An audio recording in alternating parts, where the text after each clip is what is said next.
Hello student, welcome to my channel.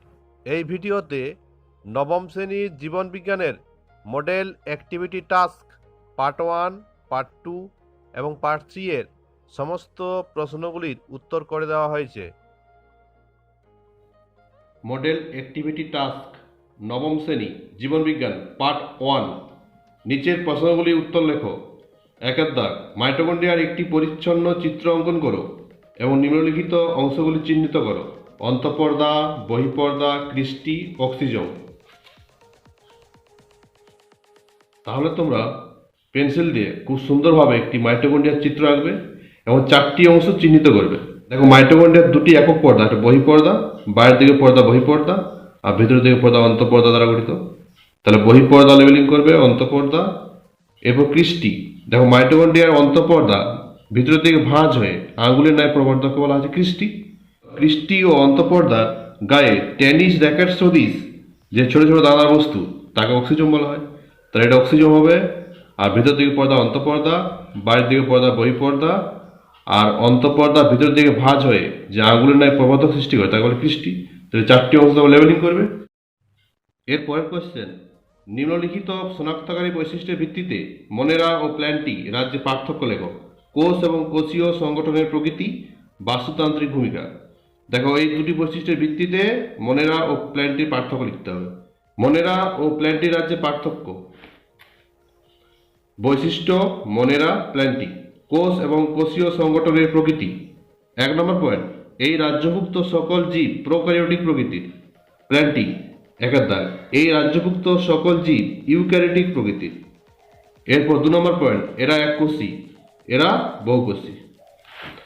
3 number point, কোষ প্রাচীর peptide ও গ্লাইকন দ্বারা নির্মিত। কোষ প্রাচীর সেলুলোজ দ্বারা নির্মিত।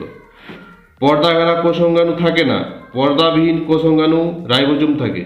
4 নম্বর পয়েন্ট, কোষে পর্দা ঘেরা কোষাঙ্গাণু থাকে।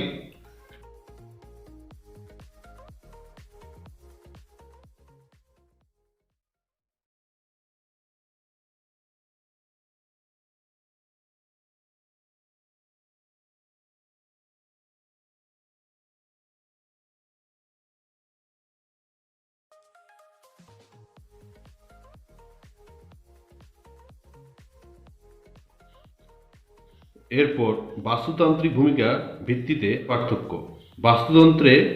বাস্তুতন্ত্রে প্রধানত বিয়োজকের ভূমিকা পালন করে, কোনো কোনো ক্ষেত্রে উৎপাদক হিসেবেও কাজ করে। বাস্তুতন্ত্রে প্রধানত উৎপাদকের ভূমিকা পালন করে।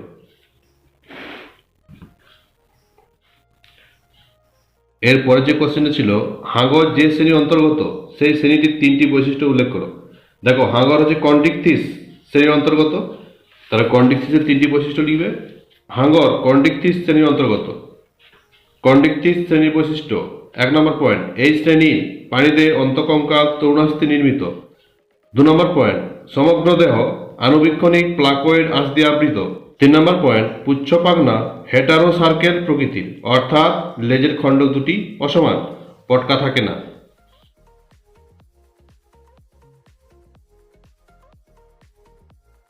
পরের কোশ্চেন, সিউডোসিলম যুক্ত একটি প্রাণীর নাম লেখো এবং ওই প্রাণীটি যে পর্বের অন্তর্গত তার 2টি বৈশিষ্ট্য লেখো। সিউডোসিলম যুক্ত একটি প্রাণী হলো গোলকৃমি। গোলকৃমি নিমাটোডা বা স্কেলমিনথিস পর্বের অন্তর্গত প্রাণী। তাহলে নিমাটোডা বা স্কেলমিনথিস পর্বের প্রাণীদের বৈশিষ্ট্য। 1 নম্বর পয়েন্ট, দেহ নলাকার এবং দ্রুপান্ত ক্রমশ শুরু হয়। দেহ পুরু কিউটিকল দ্বারা আবৃত থাকে। 2 নম্বর পয়েন্ট, রক্ত সংবহনতন্ত্র অনুপস্থিত।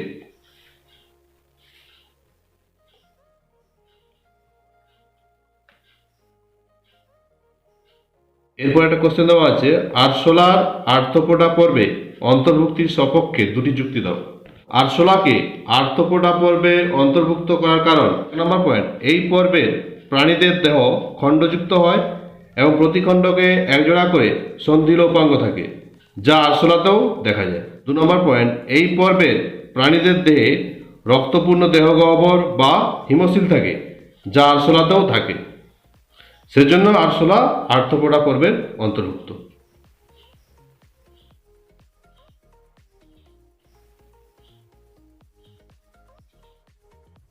এর পরের কোশ্চেন, মানবদেহে ভিটামিন এ ও ভিটামিন ডি এর ভূমিকা উল্লেখ করো।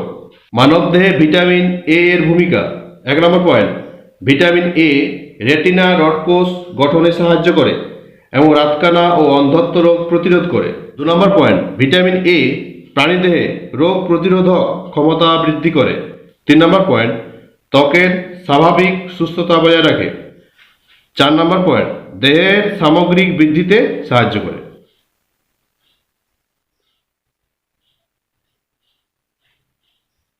মানবদেহে ভিটামিন ডি এর ভূমিকা। 1 নম্বর পয়েন্ট, ভিটামিন ডি অস্থি ও দাঁত গঠন এবং শক্ত করতে সাহায্য করে। 2 নম্বর পয়েন্ট, শিশুদের রিকেট ও প্রাপ্তবয়স্কদের অস্টিওমেলেসিয়া রোগ প্রতিরোধ করে। 3 নম্বর পয়েন্ট, ক্ষুদ্রান্তে ক্যালসিয়াম ও ফসফরাস শোষণে সাহায্য করে।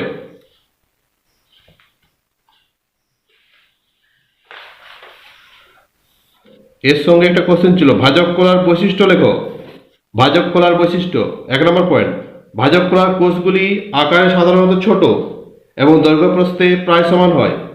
2 নম্বর পয়েন্ট, কোষগুলি সাধারণত গোলাকার, ডিম্বাকার এবং বহুভুজাকার হয়। এই কলার কোষগুলি ঘন সন্নিবিষ্টভাবে অবস্থান করায় কোষগুলির মাঝে কোনো ফাঁকা স্থান অর্থাৎ কোষান্তরন্ধ্র থাকে না। 4 নম্বর পয়েন্ট, প্রতিটি কোষে একটি বড় ও সুস্পষ্ট নিউক্লিয়াস থাকে। কোষে সাধারণত ভ্যাকুয়েল থাকে না, থাকলেও তা আকারে খুবই ছোট হয়। 6 নম্বর পয়েন্ট, কোষগুলি সর্বদাই বিভাজনে সক্ষম।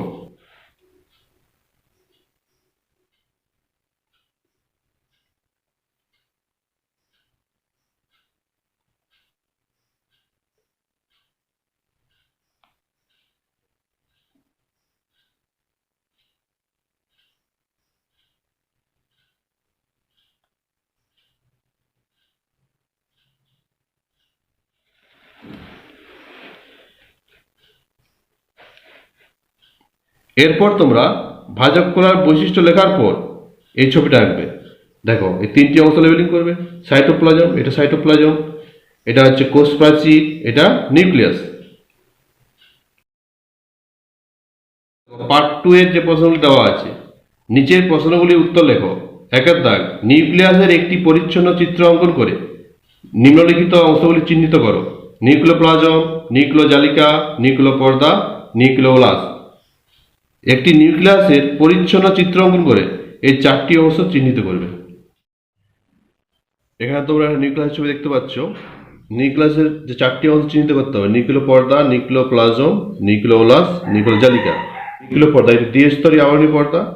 এর ভিতরের দিকে পর্দা অন্তঃপর্দা আর বাইরের দিকে পর্দা হচ্ছে বহিঃপর্দা। তাহলে অন্তঃপর্দা আর বহিঃপর্দা মিলে কি হচ্ছে নিউক্লিওপর্দা। আর নিউক্লিয়াসের মধ্যে যে অর্ধতল স্বচ্ছ পদার্থ থাকে তাকে বলা হচ্ছে নিউক্লিওপ্লাজম বা নিউক্লিওরস। তাহলে এটা হচ্ছে নিউক্লিওপ্লাজম বা নিউক্লিওরস। আর নিউক্লিয়াসের মধ্যে যে ঘন গোলাকার বস্তু থাকে, দেখো ঘন গোলাকার বস্তু, তার নাম হচ্ছে নিউক্লিওলাস। নিউক্লিয়াসের মধ্যে সূক্ষ্ম সুতোর মতো জালকেন্দ্রের অংশকে বলা হচ্ছে কি নিউক্লিওজালিকা। তাহলে তোমরা নিউক্লিয়াসের ছবি এঁকে এই 4টি অংশ চিহ্নিত করবে।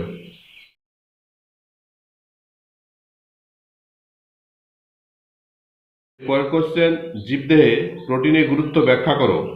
জীবদেহে প্রোটিনের গুরুত্ব। 1 নম্বর পয়েন্ট, দেহ গঠন। কোষে প্রোটোপ্লাজমের প্রধান উপাদান প্রোটিন। কোষ কলা সংশ্লেষণ ও কোষের প্রতিনিয়ত পুনঃস্থাপনের জন্য প্রোটিন প্রয়োজন, অর্থাৎ দেহের বৃদ্ধি, গঠন ও ক্ষয়পূরণের জন্য প্রোটিন প্রয়োজন। 2 নম্বর পয়েন্ট, তাপশক্তি সরবরাহ। প্রোটিন দেহে শক্তি সরবরাহের ক্ষেত্রে বিশেষ ভূমিকা নেয়। 1 গ্রাম প্রোটিনের জারণে 4 কিলোক্যালোরি তাপশক্তি উৎপন্ন হয়।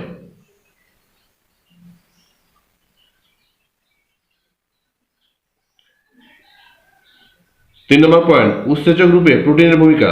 মানবদেহে বিভিন্ন প্রকার উৎসেচক উৎপাদনে প্রোটিন গুরুত্বপূর্ণ ভূমিকা পালন করে। সমস্ত উৎসেচক মূলত প্রোটিন জাতীয় উপাদান এবং ওই উৎসেচকেই জীবদেহের সমস্ত বিপাকীয় কাজ নিয়ন্ত্রণ করে। 4 নম্বর পয়েন্ট, হরমোন গঠন। প্রোটিন মানবদেহের বিভিন্ন প্রকার হরমোন গঠনে অংশ নেয়, যেমন insulin, glucagon, ACTH, GTH, STH, TSH, এমএসএইচ, oxytocin, vasopressin প্রভৃতি। 5 নম্বর পয়েন্ট, প্রতিরক্ষা। দেহের প্রতিরক্ষা তথা রোগ আক্রমণ প্রতিরোধ করতে অ্যান্টিবডি ও ইন্টারফেরন নামক প্রোটিন প্রয়োজন হয়। নম্বর পয়েন্ট, অপরিহার্য অ্যামাইনো অ্যাসিডের চাহিদা পূরণ। প্রথম শ্রেণীর প্রোটিনে সবকটি অপরিহার্য অ্যামাইনো অ্যাসিডের গুণ থাকায় এগুলির ব্যাখ্যাটা লিখবে মাছ, মাংস, ডিম পরিপাকে উৎপন্ন অ্যামিনো অ্যাসিড দেহে অপরিহার্য অ্যামাইনো অ্যাসিডের চাহিদা পূরণ করে।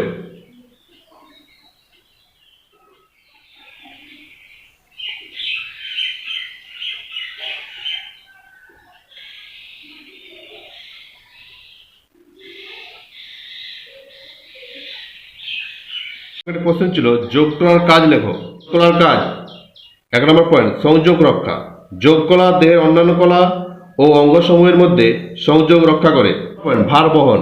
অস্থি ও তরুণাস্থি প্রাণীদেহের ভার বহন করে।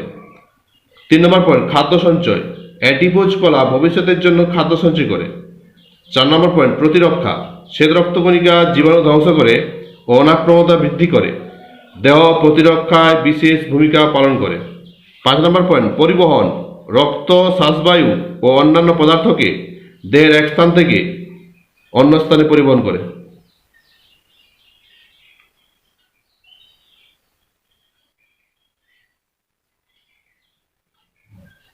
এর পরের কোশ্চেন, ব্যক্তবীজী উদ্ভিদের দুটি শনাক্তকারী বৈশিষ্ট্য উল্লেখ করো।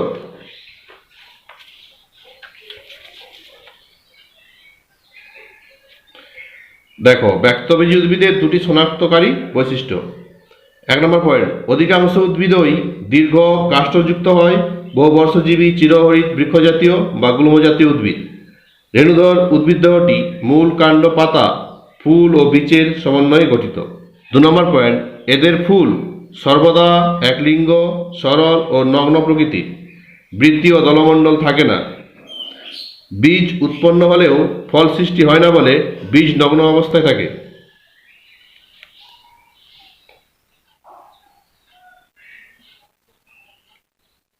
এর সঙ্গে একটা কোশ্চেন আছে, নিম্নলিখিত বৈশিষ্ট্যগুলি যে যে প্রাণীর দেহে দেখা যায় তাদের পর্বের নাম লেখো।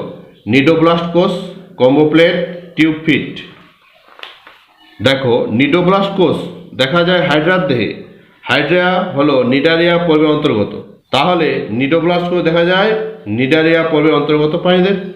এরপর কম্বোপ্লেট দেখা যায় বেরো, হার্মিফেরা ইত্যাদির দেহে। হলো টিনোফেরা পর্বের অন্তর্গত। তাহলে কম্বোপ্লেট দেখা যায় টিনোফেরা পর্বের অন্তর্গত প্রাণীদের। এরপর টিউবফিট বা নালীপথ দেখা যায় তারা মাছে। তারা মাছ একাইনোডার্মাটা পর্বের অন্তর্গত। পরের কোশ্চেন, মানবদেহে প্লীহার অবস্থান ও দুটি ভূমিকা উল্লেখ করো। দেখো, প্লীহার অবস্থান মধ্যচ্ছদা বা ডায়াফ্রাম পর্দার ঠিক নিচে উদরগহ্বরের বাম দিকে অগ্নাশয়ের সাথে সংলগ্ন অবস্থায় প্লীহা গ্রন্থিটি অবস্থিত। এটি দেহের সর্ববৃহৎ লসিকা গ্রন্থি। প্লীহার ভূমিকা। 1 নম্বর পয়েন্ট, প্রতিরক্ষা প্রদান। এটি রক্তের জীবাণু পরিশ্রমণ করে এবং ধ্বংস করে দেহের প্রতিরক্ষা প্রদান করে। প্লীহার লিম্ফোসাইট এই প্রতিরক্ষা ব্যবস্থা প্রদান করে থাকে। 2 নম্বর পয়েন্ট, রক্তকণিকার ধ্বংস সাধন। পুরনো আরবিসি এর বিনাশে ও তার গঠন উৎপাদন পুনর্ব্যবহারে সাহায্য করে প্লীহা।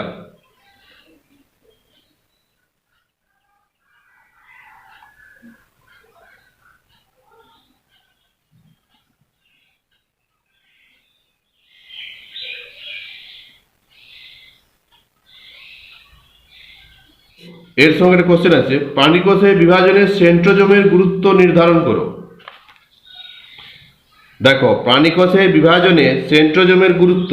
প্রাণীকোষের বিভাজনকালে বেম বা স্পিন্ডল গঠনে সেন্ট্রোজোম বিশেষ ভূমিকা পালন করে। সেন্ট্রোজোমের সেন্ট্রিওল দুটি নিউক্লিয়াসের দুটি বিপরীত মেরুতে অবস্থান করে, যা সেন্ট্রিওলকে ঘিরে অ্যাস্টার রশ্মির আবির্ভাব ঘটে। উভয় প্রান্তের অ্যাস্টার রশ্মি জুড়ে ক্রোমোজোম বিভাজনের জন্য বেমতন্তু সৃষ্টি করে।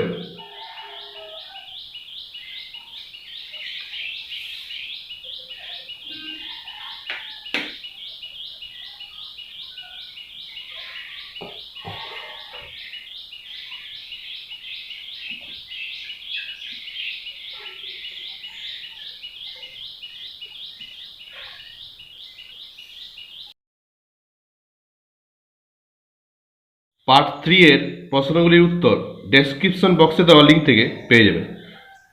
তাহলে তোমরা পার্ট 3 এর প্রশ্নগুলির উত্তর ডেসক্রিপশন বক্সে দেওয়া লিঙ্ক থেকে লিখে নেবে।